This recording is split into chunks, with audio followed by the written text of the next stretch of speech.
जय शिवराय मित्रांनो मी रामेश्वर नवटके आपलं महामराठी टीक या यूट्यूब चॅनलमध्ये स्वागत करत आहे। मित्रांनो, आज आपण अण्णासाहेब पाटील आर्थिक विकास मागास महामंडळ जे आहे हे महामंडळ मराठा समाजातील बेरोजगार तरुणांना कर्ज देण्याचं काम करतं। आता मित्रांनो, जे बेरोजगार तरुण आहेत, ज्यांना रोजगार नाही आणि त्यांना काहीतरी व्यवसाय करायचा आहे, अशा तरुणांना या महामंडळाकडे ऑनलाईन अर्ज करून आपल्याला ते कर्ज मिळवता येतं। मग यासाठी काय प्रक्रिया आहेत, यासाठी कागदपत्र कोणती लागतात, कोणत्या वेबसाईटवर अर्ज करायचा आहे, मग हे कर्ज नेमकं घ्यायचंय कुठून आणि महामंडळ कसं कर्ज देते, म्हणजे नेमकं काय देतंय, ही सर्व माहिती आपण आजच्या व्हिडिओच्या माध्यमातून बघणार आहोत। त्यामुळे तुम्ही चॅनलवर नवीन असाल तर चॅनलला सबस्क्राईब करा, लाईक करा आणि इतरही आपल्या बांधवांना शेअर करायला विसरू नका। आणि मित्रांनो, महत्वाची गोष्ट की या महामंडळाचे अध्यक्ष नरेंद्र पाटील जे आता महाराष्ट्रभर फिरत आहेत की मी तालुक्यात हजार उद्योजक तयार करणार महामंडळाच्या माध्यमातून।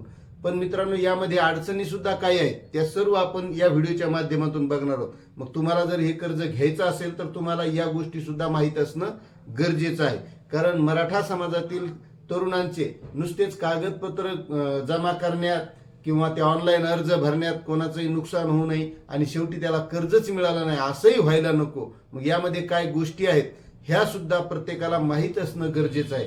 आता मित्रांनो, महत्वाची गोष्ट की यासाठी कागदपत्र कोणती लागतात आणि हे कर्ज कोण घेऊ शकतो। तर मित्रांनो, जो कोणी शिकलेला आहे, अशिक्षित आहे असा प्रत्येक जण यासाठी कर्ज मिळवू शकतो। म्हणजे उद्योगासाठी त्याला जर 4 पैसे कमवायचे, स्वतःचा रोजगार निर्माण करायचा आहे तर तो या माध्यमातून कर्ज मिळवू शकतो। आता कर्ज मिळवायचं म्हणल्यावर त्यासाठी कागदपत्र लागतात, तर त्यातलं महत्वाचं पहिलं कागदपत्र आहे मित्रांनो आधार कार्ड।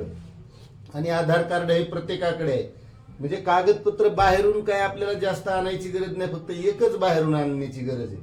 आणि त्यानंतर आहे शाळा सोडल्याचा दाखला। तर शाळा सोडल्याचा दाखला हा जवळपास प्रत्येकाकडे असतोच, त्यामुळे शाळा सोडल्याचा दाखला म्हणजे आपली टीसी। आणि त्यानंतर आहे रेशन कार्ड। रेशन कार्ड ही प्रत्येकाकडे आहे आणि रेशन कार्ड एखाद्या वेळेस नसेल तर त्याला पर्याय सुद्धा लाईट बिल आहे मित्रांनो। लाईट बिल सुद्धा आपण जे वीज बिल आहे ते वीज बिल सुद्धा यासाठी वापरू शकतो। किंवा त्यानंतर बँकेचं पासबुक सुद्धा याला पर्याय, म्हणजे हा पत्त्याचा पुरावा आहे, त्यामुळे इथे बँकेचं पासबुक, वीज बिल किंवा रेशन कार्ड।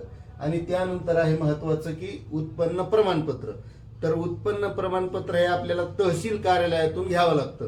मग यासाठी आपल्याला महासेवा केंद्रावर अर्ज करायचा आणि तहसीलचं उत्पन्नाचं प्रमाणपत्र मिळतं। आणि त्यामध्ये महत्वाचं पुन्हा एक आहे की प्रकल्प अहवाल एक लागतो। तर प्रकल्प अहवाल हा त्याच पोर्टलवर मिळतो, फक्त तो प्रिंट आउट करायचा, आपल्या पेनानं आपण भरायचा आणि तो प्रकल्प अहवाल आहे। आणि एक स्वयं साक्षांकित आपला दाखला त्यामध्ये लागतो, तो सुद्धा त्या पोर्टलवर आहे। तो संमतीपत्र, ते संमतीपत्र एक पेन भरून आपण त्यामध्ये अपलोड करायचे। एवढेच मोजके कागदपत्र आहेत, म्हणजे जास्त काही कागदपत्र लागत नाही। आता एवढं ऑनलाईन केल्याच्या नंतर आपल्याला त्याचं 8-10 दिवसात अप्रूव्हल येतं, म्हणजे LOI जनरेट होतो। मग तो LOI जनरेट झालेला आपल्याला ज्या बँकेकडून कर्ज घ्यायचंय त्या बँकेत तो LOI द्यायचा। आता यामध्ये महत्वाची गोष्ट मित्रांनो, ऑनलाईन अर्ज केल्याच्या नंतर जी कुठून अप्रूव्हल येते तिकडे त्या महामंडळाकडून, तर तिकडून कधी कधी हे शाळा सोडल्याचा दाखला ओरिजिनल अपलोड करा म्हणतात। आता अपलोड ओरिजिनल करायचा, तर ओरिजिनल काय प्रत्येकाकडे टीसी नसती, कारण कुठंतरी ऍडमिशन घेतलेलं आहे, मग हा ओरिजिनल मागतात। किंवा याला पर्याय मग जातीचा दाखला, याला पर्याय जातीचा दाखला मागतात। आता जातीचा दाखला मिळायलाच महिना लागायलाय, ते काय लवकर भेटणं। आता जातीचा दाखला मिळवायचा, मग त्यासाठी पुन्हा कागदपत्राचा कुठाना आला, म्हणजे त्या प्रोसेसमध्ये। म्हणून महत्वाचं सांगायचा उद्देश असा आहे की एवढी प्रक्रिया सगळी करायची आणि ते कर्जच नाही भेटायचं, म्हणजे अजून पुढं बघ ऐकत राहा तुम्ही की पुढं पुन्हा काय अडचणी येतात। ठीक आहे, तुम्ही एवढे कागदपत्र सगळे ऑनलाईन केले, इथं जातीचा दाखला नाही म्हणता, ओरिजिनल टीसी तुम्ही दुसरी प्रत काढून आणली, अपलोड केली, त्याचं अप्रूव्हल आलं। आणि पुन्हा यामध्ये हे जे 2 फॉर्म येतं, एक उत्पन्नाचं प्रमाणपत्र आणि प्रकल्प अहवाल, तर यामध्ये मित्रांनो या प्रकल्प अहवालामध्ये बी भरताना व्यवस्थित माहिती भरावी लागते सगळी। त्यामध्ये थोडी फार बी चूक झाली तर लगेच ते आपलं रिजेक्ट मध्ये येतं, म्हणजे आपल्याला ते डबल अपलोड करावं लागतं. ही सुद्धा एक अडचण आहे. आणि त्यानंतर हे सगळं झालं, LOI सुद्धा जनरेट झाला. मग LOI जनरेट झाल्याच्या नंतर आपल्याला तो बँकेत द्यायचा आहे. मग आपल्याला जी बँक कर्ज देते त्या कोणत्याही बँकेत आपण देऊ शकतो. आता बँकेत दिल्याच्या नंतर महत्वाची अडचण तिथे की बँक मॅनेजर सरासरी टाळाटाळ करीत आहेत मित्रांनो.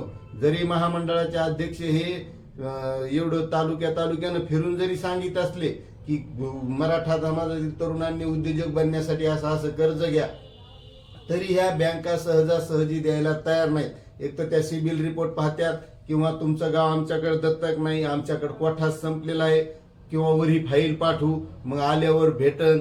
अशा अडचणी बऱ्याचशा म्हणजे सहजासहजी मिळत नाही. आणि जर कोणाला मिळालं असेल तर त्यांनी नक्कीच कमेंट करून सांगा मित्रांनो की तुम्हाला मिळालंय का. आता मी बरेच ऑनलाईन अर्ज केलेले आहेत, तर मी केलेल्या बऱ्याचशा फक्त ट्रॅक्टरवाल्यांना लवकर मिळालेला आहे. कारण ट्रॅक्टर हे फायनान्स कडून येतं आणि ट्रॅक्टरच किंवा वाहनावर जे आहे तेच लवकर कर्ज मिळाले फायनान्सवाल्याकडलं, पण बँकेकडून लवकर मिळत नाही मित्रांनो. बँकेवाले बेजार करतात. बेरोजगार अगोदर तरुण मराठा समाजातले बेजार आहेत. एक तर आरक्षण नाही, त्याच्यामुळे पहिलेच बेजार आहेत, आणि त्याच्यात पुन्हा हे प्रक्रिया करून पुन्हा बेजार होण्याची वेळ येते. अशी ह्या महामंडळाच्या ऑनलाईन प्रक्रियेची अशी परिस्थिती आहे. पण ठीक आहे, आपल्याला कर्ज बी दिलं, आता तुम्हाला हे बी माहित असावं की आपल्याला मग याचा फायदा काय आहे. तर ज्यावेळेस आपण हे कर्ज मिळवतो, हे कर्ज मिळाल्याच्या नंतर जे काही आपल्याला व्याज लागतंय, म्हणजे आपल्याला त्याचे हप्ते पाडून मिळतात, आणि हप्ते पाडून मिळाल्याच्या नंतर जे आपण हप्ता भरतो आणि व्याज आणि मुद्दल, तर त्यातलं व्याज हे आपल्याला परत मिळत असतं. मग ते व्याज परत मिळण्यासाठी आपल्याला महामंडळाच्या वेबसाईटवरच ती व्याज परत जे आपण भरलेलं आहे त्याचं जे स्टेटमेंट आहे ते स्टेटमेंट यावर अपलोड करावं लागतं, आणि स्टेटमेंट अपलोड केल्याच्या नंतर तो आपल्याला व्याज परतावा परत मिळतो. आता मी बरेच ट्रॅक्टरचे केले, तर ट्रॅक्टरवाल्याचे व्याज परतावे परत मिळत आहेत. पण जे काही व्यवसायासाठी लोन घ्यायला जातात तर त्यांना पहिली गोष्ट लवकर कर्जच मिळत नाही. फक्त ट्रॅक्टर म्हणजे वाहनावर लवकर मिळतं, कारण ते फायनान्सवाले देतात, बँका लवकर देत नाहीत. आता महामंडळाचे नरेंद्र पाटील जे अध्यक्ष आहेत ते तालुक्यात जातात, तहसील कार्यालयाला मीटिंग घेतात, तिथे बँकेच्या मॅनेजर लोकांना सांगतात, तिथं ते हो हो म्हणतात.